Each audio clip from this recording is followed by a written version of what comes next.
안녕하세요. 오늘은 우리 로마서 4장 1절부터 보시도록 그래야겠습니다. 로마서 4장 1절입니다.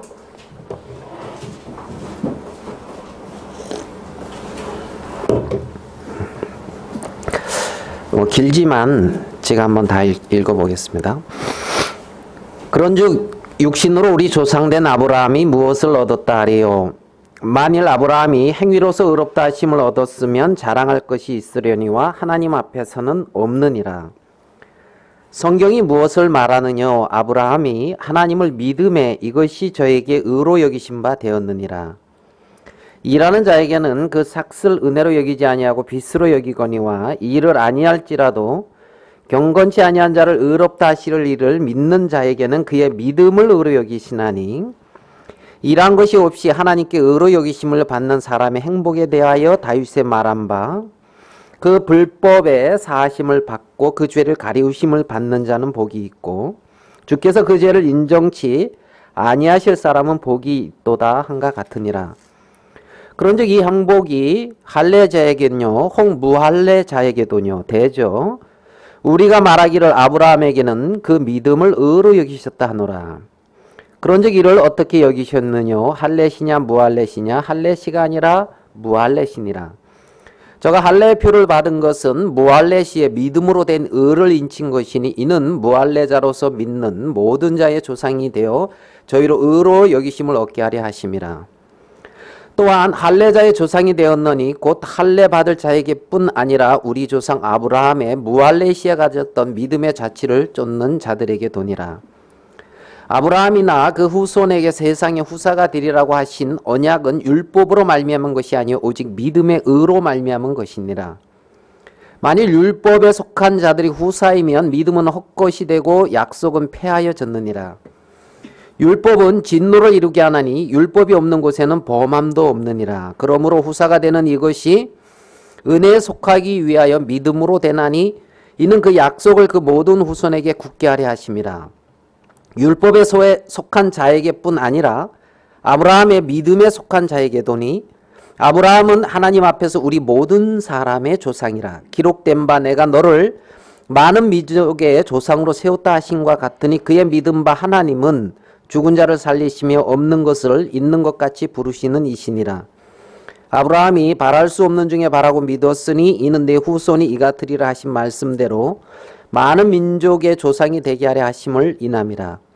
그가 백세나 되어 자기 몸에 죽은 것 같음과 사라의 태에 죽은 것 같음을 알고도 믿음이 약하여지지 아니하고 믿음이 없어 하나님의 약속을 의심치 않고 믿음에 견고하여져서 하나님께 영광을 돌리며 약속하신 그것을 또한 능히 이루실 줄을 확신하였으니, 그러므로 이것을 저에게 의로 여기셨느니라. 저에게 의로 여기셨다 기록된 것은 아브라함만 위한 것이 아니요 의로 여기심을 받을 우리도 위함이니, 곧 예수 우리 주를 죽은 자 가운데서 살리신 이를 믿는 자니라. 예수는 우리 범죄함을 위하여 내어줌이 되고 또한 우리를 의롭다 하심을 위하여 살아나셨느니라. 4장을 다 읽었습니다. 말씀이 은혜롭지요? 그리고 아멘 하고 이제 마칠까요?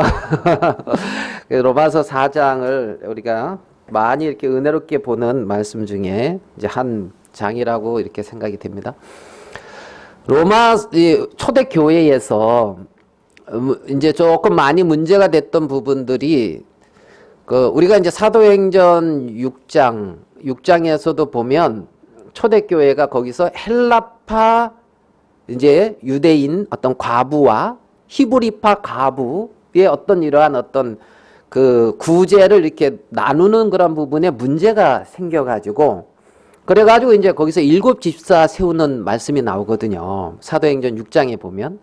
그러니까 이제 초대교회의 구성원들이 유대인이 중심으로 이루어지지만은, 그 다음에 이제 예루살렘 교회 같은 경우 이제 다른 이제 이방인들도 뭐라 그럴까요? 이제 좀 들어왔다 그럴까요?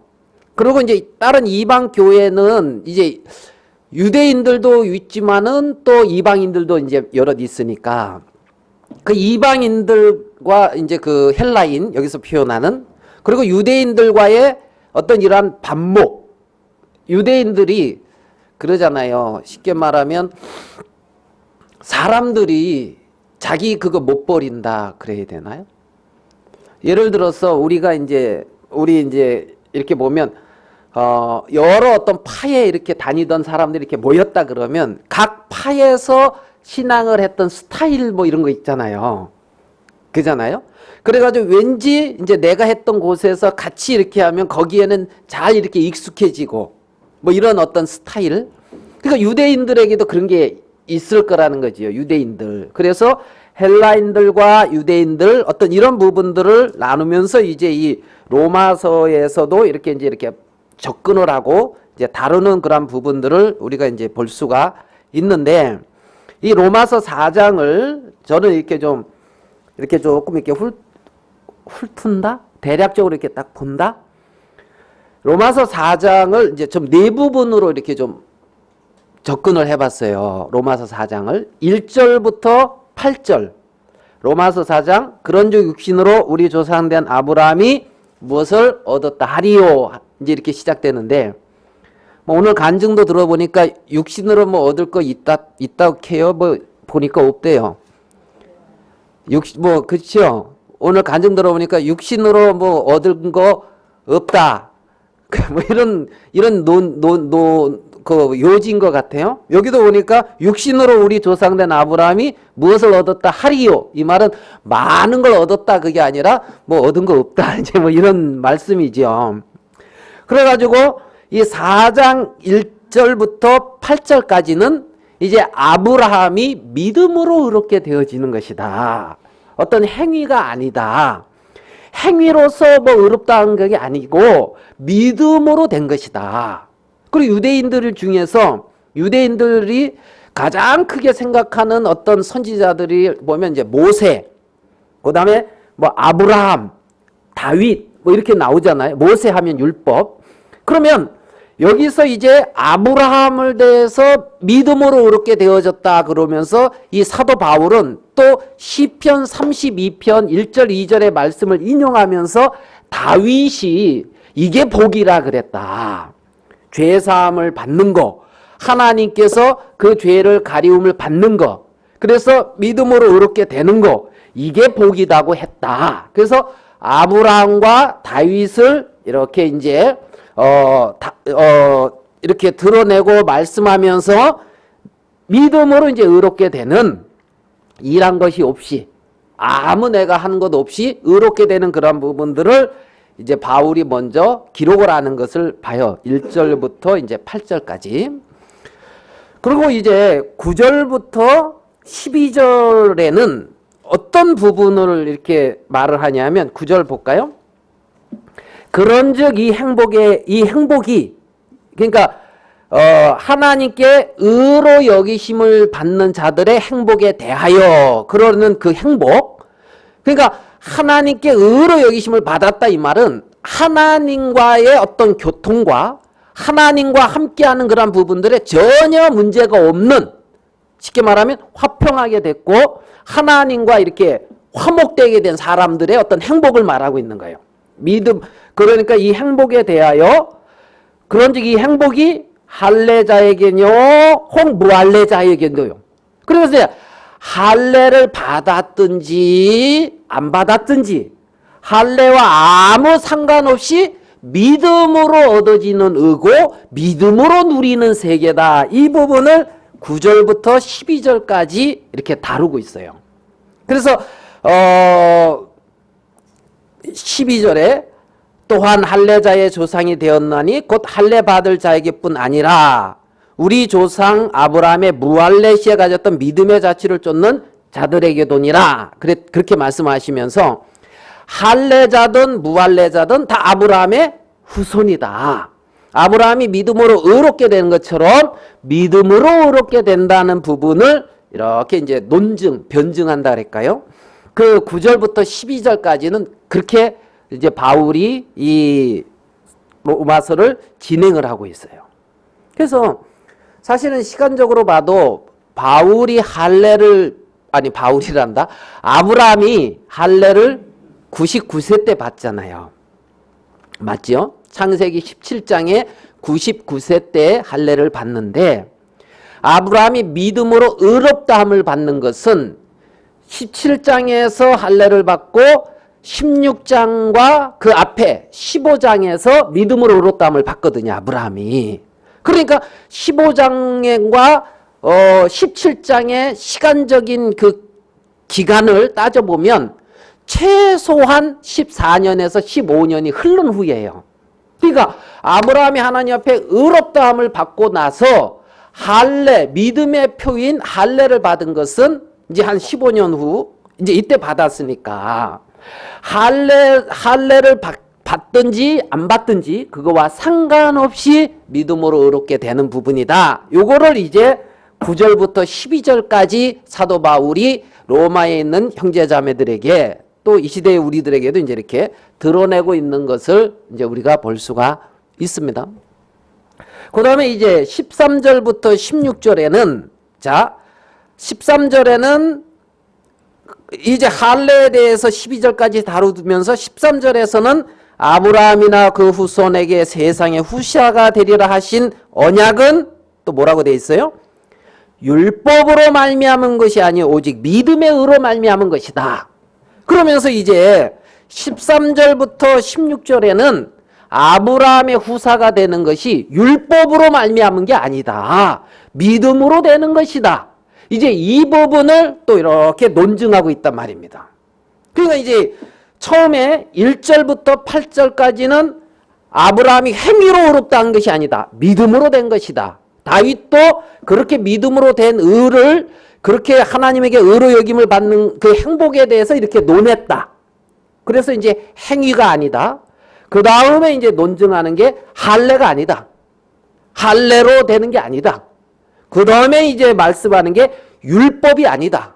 율법으로 의롭게 되는 게 아니고 믿음이다. 이렇게 이제 바울이 차근차근 이제 그 부분들을 믿음으로 의롭게 되는, 쉽게 말하면 이제 기독교의 마르틴 루터가 이제 종교개혁하는 이신칭이라 그러잖아요. 그러한 어떤 믿음으로 의롭게 되어져서 하나님과 화목을 이룬다고 하는 기독교의 가장 핵심적인 그런 부분들을 이제 4장에서 유대인들은 그걸 자부하고 있거든요. 우리는 할례를 받은 사람이다. 우리는 뭐죠? 율법을 가진 자, 토라, 율법을 가진 사람이다. 그러니까 사도 바울도 나는 뭐예요? 율법 행위로, 율법의 의로는 흠이 없는 사람이었다. 이제 그렇게 쫓아가고 있는 그 부분이 아니다. 이것을 지금 이렇게 이제 세밀히 말씀하고 있는 것을 볼 수가 있단 말입니다. 그리고 이제 17절부터 25절까지 사도 바울은 무엇을 다루고 있느냐 하면 아브라함이 믿은 바 하나님은 뭐냐? 아브라함의 믿음이 뭐냐? 이게 믿음이다. 이제 이것을 이제 말씀해 주고 있는 거란 말입니다. 믿음의 믿음으로 말미암는 어떤 그 그래서 아브라함이 믿는 그 믿음으로 옳게 되는 그 세계를 예수 그리스도의 어떤 십자가의 죽으심과 부활하심으로 인하여 예수 그리스도를 죽은 자 가운데 살리신 이인 하나님을 믿는 그 믿음, 그거랑 아브라함이 믿음으로 의롭게 되는 거랑 이렇게 연결시키고 있는, 그래서 아브라함이 믿은 하나님이 무엇이다, 요것을 이제 이 후반부에 바울이 이렇게 이제 다루고 있는 것을 볼 수가 있어요. 그래서 로마서 4장은 이제 이렇게 괴갈적으로 우리가 이렇게 접근해 봤을 때는 이제 그렇게 보면 이게 지금 바울이 어디에 요점을 두고 이렇게 증거하고 있고 말씀하고 있는 것을 우리는 이제 볼 수가 있습니다. 요거를 이제 조금 더 세밀히 이제 들어가 보면 이제 여러 부분에 우리가 하나님 앞에 교훈을 받을 부분이 많겠죠. 자, 우리 이제 로마서 4장 1절로 한번 봅시다. 로마서 4장 1절에 그런즉 육신으로 우리 조상된 아브라함이 무엇을 얻었다 하리요, 이렇게 시작되고 있어요. 여러분, 육신으로 우리 조상된 아브라함이 무엇을 얻었느냐? 사실 이 땅에 육체를 입고 사람들이 한평생 다 살잖아요. 삼평생. 그래서 사람은 모름지기 살아서 뭘 남겨야 돼요? 예, 이름을. 그래서 욕심도 많지. 이름 2개 남기려고 또 하나 더 이렇게 딱 해가지고. 그래, 이제 뭐, 이 이름 하나 가지고 안 된다 하면서 하나 이름을 더 이렇게 오늘 뭐 이렇게 간증 들어보니까 더 만들었네 보니까. 욕심. 나 이름 2개 남기겠다고 이제. 그게 아니고 이제 하나는 죽이고, 이제 이것이 실상이다. 이제 이거는 죽어야 될 거고, 이게 진짜다. 막 이제 그런 의미로 이제 그렇게 한 것 같은데, 육신으로 얻은 것이 무엇이 있느냐? 아브라함이 육신으로 조상된. 여기 보면 이제 하나님 이 바울은 이제 아브라함을 딱 이렇게 이제 들고 와서, 여러분 사실 봐요. 사도 바울이 가마리알 문화에서 자랐고, 그죠? 율법의 의로는 흠이 없다 그랬고, 그가 그 세계 속에서 이렇게 있던 사람이 율법으로 의롭게 되는 것이 아니다. 에? 그러면서 이제 그리스도를 믿는 믿음으로 의롭게 되는 이러한 어떤 믿음의 세계를 여기서 지금 처음 기록하고 있는 거예요. 그걸 이렇게 푸른 말씀이 없다고요. 그잖아요. 그렇죠? 하나님은 믿음의 조상 아브라함을 딱 세우면서 창세기 15장에 처음으로 아브라함이 하나님을 믿음의 일을 그의 의로 여기시고 믿음을 의로 여기신다는 말을 창세기 15장에 처음으로 출현시키고 있거든요. 그런데 그 처음으로 이렇게 나타나고 있는 그 말씀을 가지고 있잖아요. 예수 그리스도와 연결하면서 믿음으로 의롭게 되는 그 세계를 하나님이 이 아브라함에게, 사도 바울에게 보여주셔서 그것을 어떤 종교에, 어떤 율법에, 아니면 뭐 할례에, 아니면 육체의 행위에 갇혀있는 사람들을 그 사고, 그 틀 안에 갇혀있는 것을 전혀 다른 세계를 지금 이렇게 기록하고 있는 거란 말이에요. 이게 사람의 지혜예요? 아니죠. 그잖아요. 얼마나 이 지금 놀라운 이제 이런 말씀인지를 이제 우리가 모르겠는데, 그래서 아브라함, 우리 조상된 아브라함, 이 아브라함이 있잖아요. 우리가 이제 그 수요일 날 성경 공부할 때도 제가 잠깐 말씀드렸던 것 같은데, 그 많은 사람 중에 하나님이 아브라함을 왜 불렀습니까? 네? 많은 사람 중에 하나님이 아브라함을 왜 불렀죠? 아브라함을 부르게 되는 어떤 아브라함에게 무슨 조건이 있었나요? 하나님이 꼭 아브라함을 불러야만 하는 아브라함에게 하나님이 아브라함을 부르지 않으면 안 되는 어떤 이유가 있었습니까? 아브라함에게? 하나님이 아브라함을 왜 불렀죠? 왜 꼭 아브라함이어야만 했습니까? 여러분, 그 이유를 어디서 찾을게요? 어디서? 하나님의 주권이에요. 하나님이 그냥 아브라함을 일방적으로 부르셨어요. 맞습니까?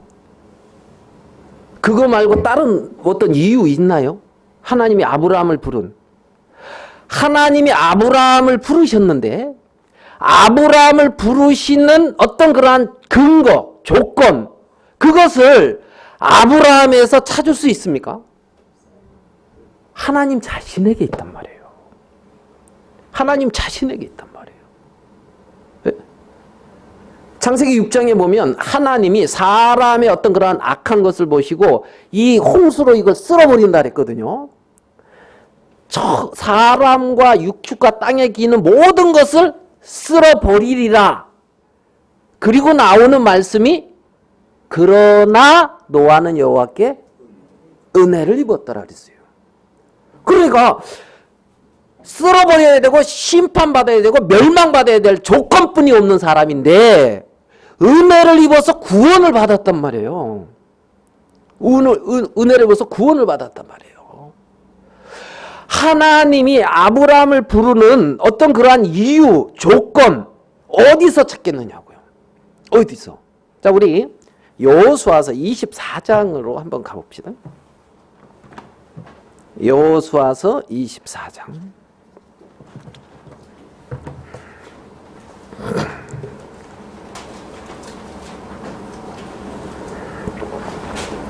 여호수아서 24장 2절을 보겠습니다. 가나안 땅을 얻고 여호수아가 이제 이스라엘 백성들에게 말씀을 하는 부분인데요. 여호수아서 24장 2절.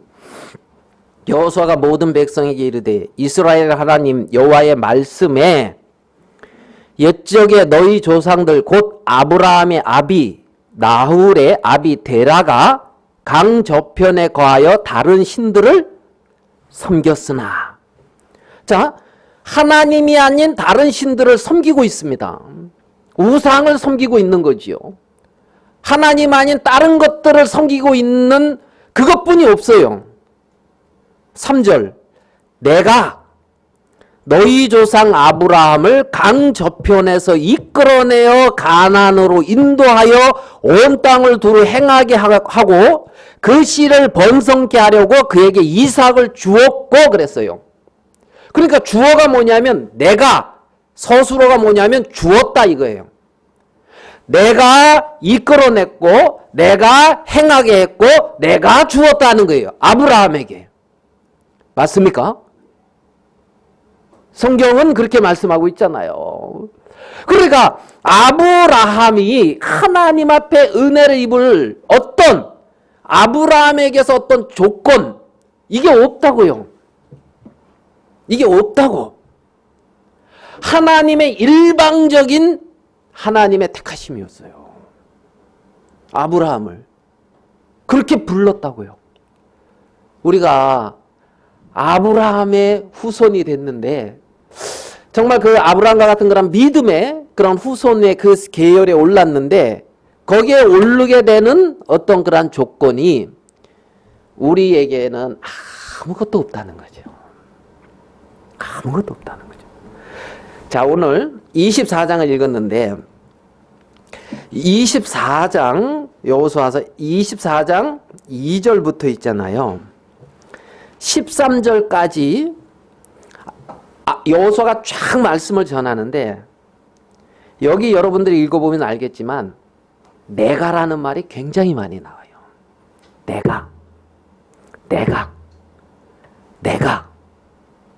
내가 모세를 보냈고 내가 애굽에서 이끌어냈고 내가 광야에서 인도했고 내가 가나안 땅을 주었고 내가 대적들을 무찔렀고 내가 누가? 내가 하나님이 아브라함을 이끌어서 강 저편에서 이 편으로 이끌어 드렸고 하나님이 애굽에서 이스라엘 백성들을 이끌어 드렸고 누가? 하나님이. 그러니까 이 말씀을 보면 뭐라고 이렇게 보면 내가 인도했고 내가 축복했고 내가 주었다. 이렇게 돼요. 이 말씀들을 보면. 무슨 말씀인지 이해됩니까? 주가 누굽니까? 하나님이에요. 하나님이. 내가 너를 구원했고 내가 너를 인도했고 내가 너를 살게 했고 내가 너에게 이걸 주었다. 하나님은 그렇게 말씀하고 계신단 말입니다. 그러니까 아브라함이 믿음으로 의롭다 해서 내가 믿음을 가졌기 때문에 의롭게 됐다? 아니에요. 하나님이 아브라함을 그렇게 믿음 안으로 이끌어 드렸고 아브라함이 하나님의 세계를 보니까 자연스럽게 하나님을 믿는 믿음이 일어나게 된 거예요. 아브라함 자기에게서 난 게 아니란 말입니다. 주체가 하나님. 하나님이 그렇게 인도하셨고 이끌어 드셨고 복을 주셨고 주셨다고요. 그런데 그 하나님이 없어. 백성들에게. 그 하나님은 없고 할례는 있고 그 하나님은 없고 율법은 있고 그 하나님은 없고 행위가 있어요. 여러분 이 말씀을 가만히 보면 그 하나님이 너무나 감사하고 그 하나님 앞에 영광을 돌릴 수밖에 없고, 그 하나님 앞에 아무것도 아닌 무익한 나를 세울 수밖에 없어요. 그래서 육신으로 우리 조상된 아브라함이 무엇을 얻었다 하리요? 행위로서 의롭다함을 얻었으면 자랑할 것이 있으려니와 하나님 앞에서는 없느니라. 성경이 무엇을 말하느냐? 아브라함이 하나님을 믿음에 이것을 저에게 의로 여기셨느니라. 믿음의 근거는 아브라함에게 있는 것이 아니라 하나님에게 있는 겁니다. 하나님에게. 그래서 하나님으로부터 오는 거예요. 그래서 하나님으로부터 오는 것을 은혜라 그래요. 은혜. 값없이 오니까. 그리고 그것과 연합돼서 그 은혜를 같이 누리는 것을 인간 편에서 반응하는 것을 믿음이다. 이렇게 표현하고 있는 거예요. 그러니까 큰 것은 하나님인 거예요. 그래서 이 출발이 여호수아 24장에서 보면 내가 너를 우리는 그러한 어떤 하나님의 어떤 그러한 행하심과 섭리를 볼 수가 있는 거죠. 자, 우리 로마서 4장 이렇게 몇 구절만 조금 보고 마칠게요. 로마서 4장 15절로 가보겠습니다.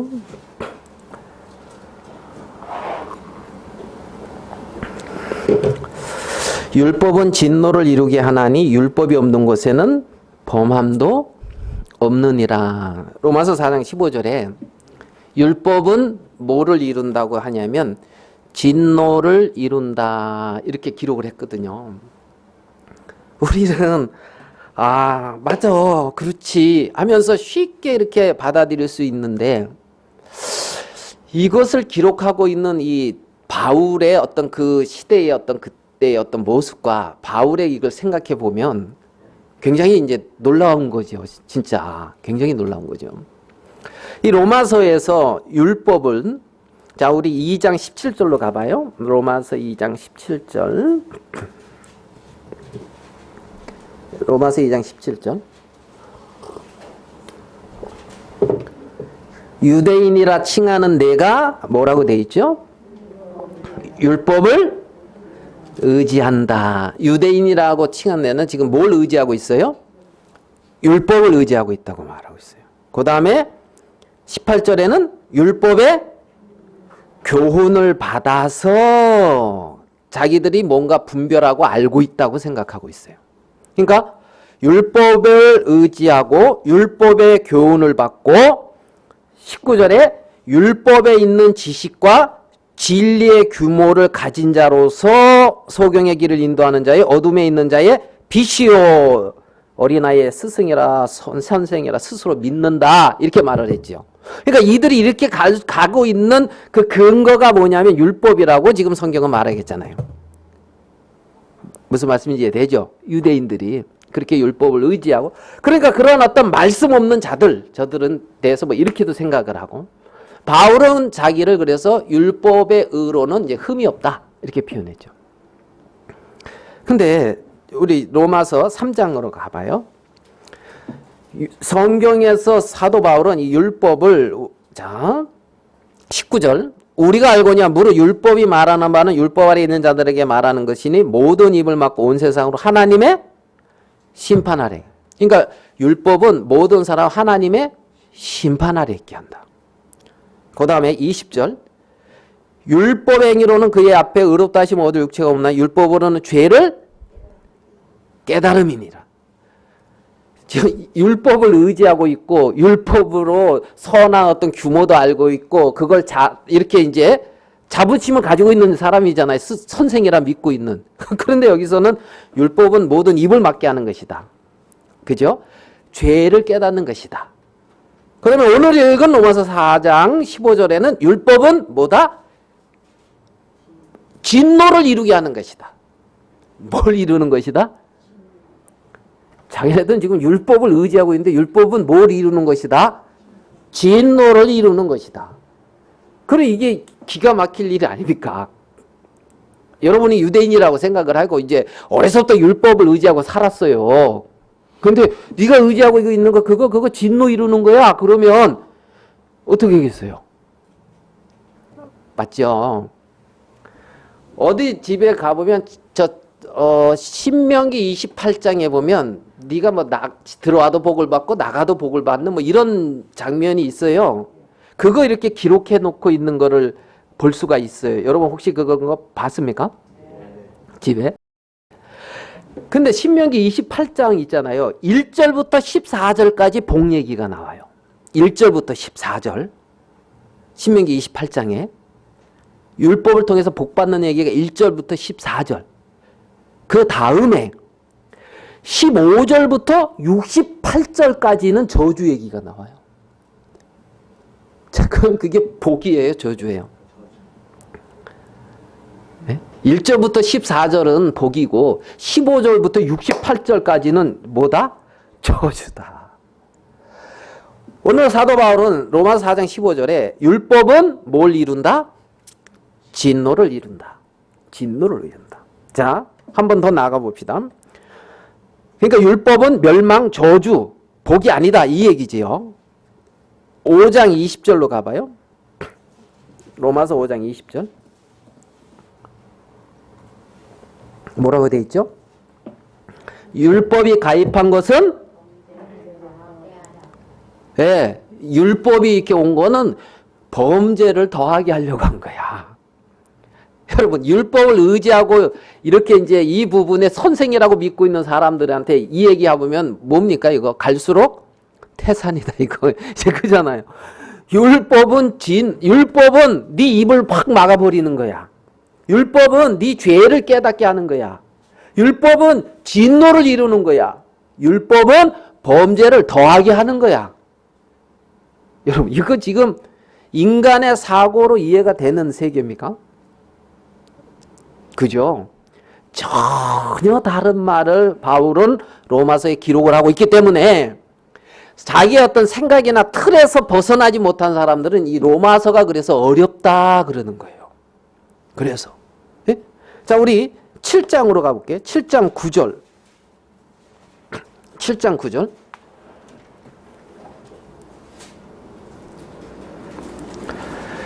전에 법을 깨닫지 못할 때에는 율법, 계명, 내가 살았더니 계명의 이름에 죄는 살아나고 나는 죽었다. 생명에 이르게 할 그 계명이 내게 대하여 도리어 사망에 이르게 하는 것이 되었도다. 그랬잖아요. 그러니까 율법은 나를 어떻게 하는 거예요? 사망에 이르게 하는 거란 말이에요. 율법은 나를 사망에 이르게 하고 죽게 하는 거라는 거죠. 맞습니까? 지금 7장까지 바울은 율법을 이렇게 설명하고 있어요. 이렇게. 야, 우리는 할례를 받은 민족이야. 우리는 아브라함의 후손이야. 선택받은. 우리에게는 토라 율법이 있어. 막 이러는데 그게 뭔지 아니? 하면 이제 지금 설명해 준 게 이런 모양으로 바울이 설명하고 있잖아요. 정확하게 하나님의 말씀 앞에 서면 자신의 입이 다물어져야 돼요. 다물어져야 돼요. 그리고 있잖아요. 자기에 대해서 저주가 오고 자기에 대해서 사망이 오는 것이 정확히 말씀 앞에 자기를 세우는 사람들이에요. 말씀 앞에. 그러니까 자기를 자랑할 수가 없어요. 로마서 3장에 말씀한 것처럼. 입을 막고 감히 하늘을 향하여 눈을 들 수가 없고, 알겠습니까? 그리고 자기에 대해서 사망 선고 내리는 것이 말씀 앞에 있는 사람이란 말입니다. 말씀 앞에 있는 사람. 그러니까 말씀은 우리에 대한 기대를 끝내고 예수 그리스도를 향하게 하는 거예요. 하나님의 하나님은 우리에 대해서 할 말 없게 만들고 예수 그리스도를 향해서 마음의 기대를 옮기게 하면서 그리스도로 말미암아 하나님의 세계에 머물게 하는 것이 하나님의 말씀이라는 겁니다. 거기서 인간의 세계가 존재하는 게 아니에요. 인간의 세계가. 육신으로 우리 조상된 아브라함이 무엇을 얻었다 하리요? 할 말이 없어요. 하나님 앞에서는 아무 할 말이 없는. 그게 하나님 앞에 올바르게 서 있는 인생의 말씀 앞에 서 있는 사람의 모습인 것을 우리는 로마서 4장에서 또 한 부분 생각해 볼 수가 있습니다. 우리 로마서 4장 17절을 한번 보겠습니다. 로마서 4장 17절. 기록된 바 내가 너를 많은 민족의 조상으로 세웠다 하신과 같으니 그의 믿은 바 하나님은 죽은 자를 살리시며 없는 것을 있는 것 같이 부르시는 이시니라. 지금 아브라함이 믿은 하나님은 죽은 자를 살리고 없는 것을 있는 것 같이 부르시는 그 하나님을 믿었다는 거예요. 죽은 자를 살리시며 없는 것을 있는 것 같이 부르시느니. 우리가 아브라함을 놓고 이렇게 봤을 때 아브라함은 지금 자식이 없어요. 자식이 아무것도 없는데 있는 것처럼 부르시느니. 하늘의 별처럼 바다의 모래처럼 그렇게 많은 후손이 있으리라고 있는 것처럼 부르시는 이가 하나님이라. 아브라함은 그 하나님을 믿었단 말이에요. 그 하나님을. 죽은 자를 살리시며. 아브라함은 자기 몸에 죽은 것 같음과 사라의 태에 죽은 것 같음을 알고도 믿음이 약해지지 않았다 그랬잖아요. 그러니까 아브라함이 자기의 몸이나 사라의 태를 봤을 때는 사망 선고를 내렸어요. 무슨 말인지 이해되죠? 자연의 어떤 섭리를 봐서나 인간의 가능성을 봐서나 뭘 봐서도 생명이 나올 수 없다. 뭘 봐서도 생명의 가능성은 1%도 없다. 뭘 봐서도. 자, 우리가 거기에 뭐 어떤 분하고 잠깐 얘기하다 보니까 아이고 앞뒤 좌우 다 막혔어. 사면초가라 그러잖아요. 앞뒤다. 사면초가뿐만이 아니라 위로도 막히고 밑으로도 막혔어. 그래서 이제 완전히 이제 막혔다. 이제 이렇게 이제 뭐 사면이 초과됐어도 위로 뚫려 있으면은 뭐 문제 안 되겠죠. 위로 이렇게 가면 되니까. 근데 여러분이 아브라함과 같은 위치에 딱 섰다 이거지. 우리가 아브라함 같은 위치에 섰다 이거지. 에? 어디를 봐도 우리의 경험상 나의 어떤 지금까지 세워온 어떤 그러한 어떤 이성의 어떤 판단이라 그래야 됩니까? 여러 가지 어떤 그거상 전혀 가능성이 없어요. 그러면 우리는 뭘 해야 됩니까? 뭘 해야 되죠? 뭐예요? 실망하지. 그래가지고 실망하고 좌절하고 막 이러는 부분이 있잖아요. 하나님 뭐 왜 이럽니까? 하고. 근데 아브라함은 죽은 자를 살리시며 아무 소망 없는 그곳에도 하나님은 그것을 완전히 바꿀 그 하나님, 그분을 아브라함이 어떻게 했다? 믿었다. 성경은 이렇게 말씀을 하고 있어요. 그래서 20절에 보면 믿음이 없어 하나님의 약속을 의심치 않고 그랬죠. 그러니까 약속을 의심치 않았다 이 말은 아브라함 마음에 의심이 일어났다는 얘기일까요? 안 일어났다는 얘기일까요? 아브라함 마음에 의심이 일어났을까요? 안 일어났을까요? 이렇게 물은 거 보니까 잘 대답해야 될 것 같은데 이런 생각이 들죠. 여기 보면 믿음이 없어 하나님의 약속을 의심치 않고 하는 말 속에는 아브라함의 육신에는 의심이 일어날 수도 있다는 부분을 암시하고 있어요. 그러니까 아브라함이 처음에 하나님의 말씀을 들을 때 여러분 아브라함이 처음에 하나님 말씀을 들을 때 뭐라 그랬어요? 그 기억나십니까? 99세 돼가지고 하나님이 자 네가 내년 이맘때 아들 낳는다니까 아브라함이 뭐라 그래요? 예? 속으로 비웃고 이스마엘이나 이래 되거든요. 이스마엘 그리고 에휴 뭐 이제 이러고 사라는 옆에서 비웃고 속으로 웃고 막 이런 부분들이 있잖아요. 하나님 말씀을 들을 때 하나님 그렇습니다 이게 아니라 의심이라고 하는 세계가 일어나고 있다는 거죠. 일어나고. 그런데 뭐라 그러냐면 약속을 어떻게 해요? 의심치 않고 믿음에 어떻게 견고하여져서. 그러니까 믿음에 견고하게 뿌리를 박는 것은 의심이 안 일어나는 것이 아니라 일어날 수도 있지만은 약속에 견고해지면서 세움을 입는 거예요. 그러니까 아브라함이 어떤 그런 모습들을 하나님은 이렇게 보여주셨잖아요. 그 말씀을 받았을 때 처음에 그러면 아브라함이 그렇게 되는 그런 부분들에는 우리가 하나님을 믿고 또 하나님의 약속을 믿음에 견고하여지는 약속을 의심치 않고 믿음에 견고하여지는 이 세계로 진행되는 그것은 나의 어떤 의지의 결단이나 어떤 나의 어떤 그 결정 이걸로 말미암는 것이 아니라 하나님을 알므로 이루어지는 세계인 거예요. 하나님을 알므로. 무슨 말씀인지 이해됩니까? 많은 사람들을 자신의 어떤 의지의 결단과 결심이 믿음이라고 착각을 하는 경우가 있어요. 네? 거기에서 믿음이 생겨지는 게 아니에요.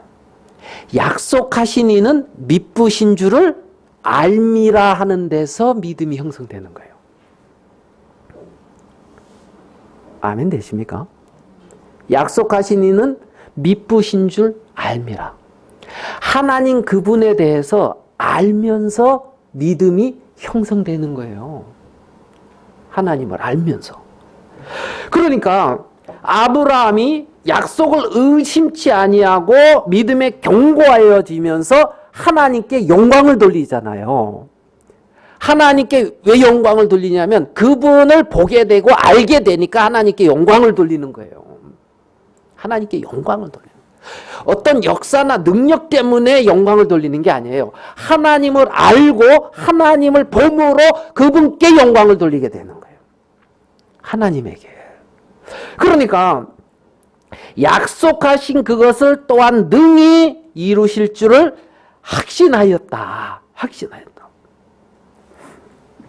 우리가 하나님에 대해서 아는 만큼 하나님에게 많이 이렇게 이제 자유를 누리고 속하게 되고 견고하게 되어지고 그러는 거죠. 믿음에 견고해야 돼. 하나님은 영원하신 분이에요. 영원하신 분은 하나님 한 분 외에는 없어요. 어느 피조물도 영원한 피조물은 없어요. 아멘 되십니까? 이거를 이제 하나님의 고유 속성이라 그러는데 어느 거랑 같이 나누지 않는 속성이에요. 영원하신 분. 그 영원부터 영원까지 있으신 분이에요. 그리고 있잖아요. 하나님은 뭐라 그럴까요? 불변하셔요. 변함이 없으신 분이에요. 하나님은. 그리고 제가 굉장히 좀 은혜가 되어졌던 것이 어떤 부분이 하나님 앞 은혜가 되냐. 하나님은 무소부재하시다 이런 말씀 들어봤습니까? 무소부재. 예. 하나님이 없는 것이 없어요. 그게 하나님의 속성 중에 하나거든. 그잖아요. 그러니까 여기도 하나님이 계시는구나. 하나님이 계시는구나. 왜? 그게 하나님의 속성 중에 하나거든. 영원하신 하나님 믿잖아요. 그죠? 예? 어디든지 계시는, 그 뭐 하나님의 편재다 이렇게 표현도 한다고 하는데, 그 하나님의 어떤 무소부지하심, 그것을 믿을 때에 마음에 막 이렇게 좀 힘이 나는 걸 느끼거든요. 맞아. 여기도 하나님 계시지. 여기도 하나님 계시지. 하나님 함께 하시지. 네? 네. 하나님의 어떤 전지하심, 어떤 전능하심, 뭐 이런 부분들이, 자, 봐봐요. 죽은 것 같은 내 모습, 정말 아무것도 나오지 않는 내 모습, 그것을 보고 있을 때는 한탄과 어떤 근심과 염려나 어떤 원망이나 이런 것뿐이 없어요. 거기서는 뭐가 없어. 뭐가 없어. 그런데 그렇게 하나님에 대해서 옮겨지고 하나님을 알게 될 때는, 그러면서 하나님에 대한 신뢰가, 믿음이 견고해져 간다는 거죠. 그래서 그 어떤 믿음의 견고함은 하나님을 인격적으로도 알고, 또 그런 어떤 하나님에 대해서 알아감으로써 마음에 형성되어지는 세계인 것을, 그래서 아브라함은 그러한 어떤 하나님을 믿은 거예요. 성경은 우리에 대해서 허물과 죄로 죽었던 너희를 살리셨도다 그랬거든요. 그런 말씀 아시죠? 에베소서 2장 1절에 너희의 허물과 죄로 죽었던 너희를 살리셨도다. 죽은, 그죠? 여기 보면은 아브라함이 뭐라고 돼 있어요? 뭐 그런 말씀이 있죠. 그의 믿은 바 하나님은 죽은 자를 살리시며, 죽은 우리를 살리시는 분이란 말이에요. 하나님은. 아멘 됩니까? 죽은 자는 감각이 있어요, 없어요? 없지요. 기대할 게 없지요. 근데 어디에 기대가 있어요? 살리시는 하나님. 죽은 자를 살리시는 하나님. 그 하나님이 우리를 살렸다니까요. 아멘 됩니까? 아브라함이 죽은 것 같은가, 사라의 태 몸에 죽은 것 같으면 알고도, 사라의 태에 죽은 것 같으면 알고도 아브라함이 믿음이 흔들려지지 않았다 그러는데, 그 죽은 자를 살리시는 그 하나님이 나도 살린 거예요. 내 영혼도 살린 거예요. 그리고 그 하나님이 우리 주 예수 그리스도를 죽은 자 가운데서 살리신 거예요. 십자가에서 죽으시고 무덤에 들어가 있는 예수님을 그렇게 그 하나님이 살리신 거지요. 죽은 자에서. 그래서 성경은 24절, 로마서 5장 24절, 의로 여기심을 받을 우리도 이 아민이 곧 예수 우리 주를 죽은 자 가운데서 살리신 이를 믿는 자니라. 죽은 자 가운데서 살리시니, 그 하나님을 믿는 자. 의로 여기심을 받는 우리도 이함이니, 성경은 그렇게 말씀하고 있는 것을 우리는 볼 수가 있습니다. 그래서 25절에 사도 바울은 예수는 우리 범죄함을 위하여 내어줌이 되고 또한 우리를 의롭다 하심을 위하여 살아나셨느니라 하는 어떤 이 놀라운 어떤 복음의, 우리 주 예수 그리스도의 그 어떤 역사, 행하심, 그것을 이 유대인들이 자랑하고 있고 나름대로 자부심을 가지고 있는 어떤 나름대로 자기들의 행위, 아니면은 할례, 아니면은 율법, 아니면 우리 아브라함의 후손이다 하는 뭐 어떤 것들을 통하여서 바울은 그들을 쭉 이끌어서 믿음으로 의롭게 되어지고 예수 그리스도를 죽은 자 가운데서 살리심으로 그 하나님을 믿는 자들이 동일하게 아브라함의 후손이다. 그래서 우리는 의롭다 함을 위해서 예수님이 이렇게 이제 다시 살아난 이런 부분들로 바울은 이 자신의 어떤 그 논지, 자신의 어떤 그 주장을 이렇게 전개해 나가고 있는 것을 우리는 볼 수가 있다는 거지요. 사실 갈라디아서나 로마서가 참 어렵다 이런 말을 많이 하거든요. 이런 말을.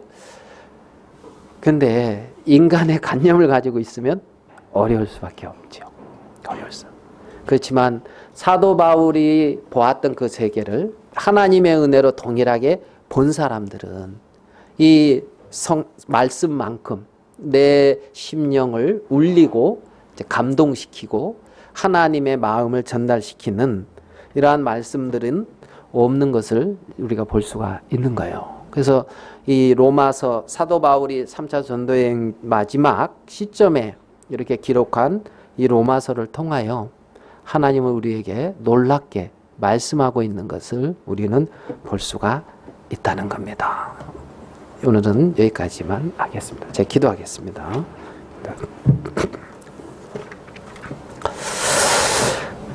그런즉 육신으로 우리 조상된 아브라함이 무엇을 얻었다 하리요. 이 말씀을 기억해 봅니다. 우리에게서는 하나님 앞에 내세우고 나올 것이 아무것도 없는 무익한 인간인 것을 고백을 드리며 우리 안에 있는 예수 그리스도로 말미암아 하나님이 기뻐하시는 놀라운 세계들이 끊임없이 나타나지고 이루어지고 있다는 사실 앞에 감사하고 하나님 앞에 영광을 돌립니다. 로마서를 통하여 우리의 심령에 끊임없이 말씀해 주시고 정말 우리의 삶 속에 동일하게 역사하시고 일하시는 주님을 맛보며 하나님 앞에 영광을 돌리게 하여 주시옵소서. 오늘 우리가 주의 이름으로 모여서 같이 주님을 경배하고 나눌 수 있는 귀한 시간을 주신 것을 감사합니다. 주님께 영광을 돌리오며 우리 주 예수님의 이름으로 기도하였습니다. 아멘.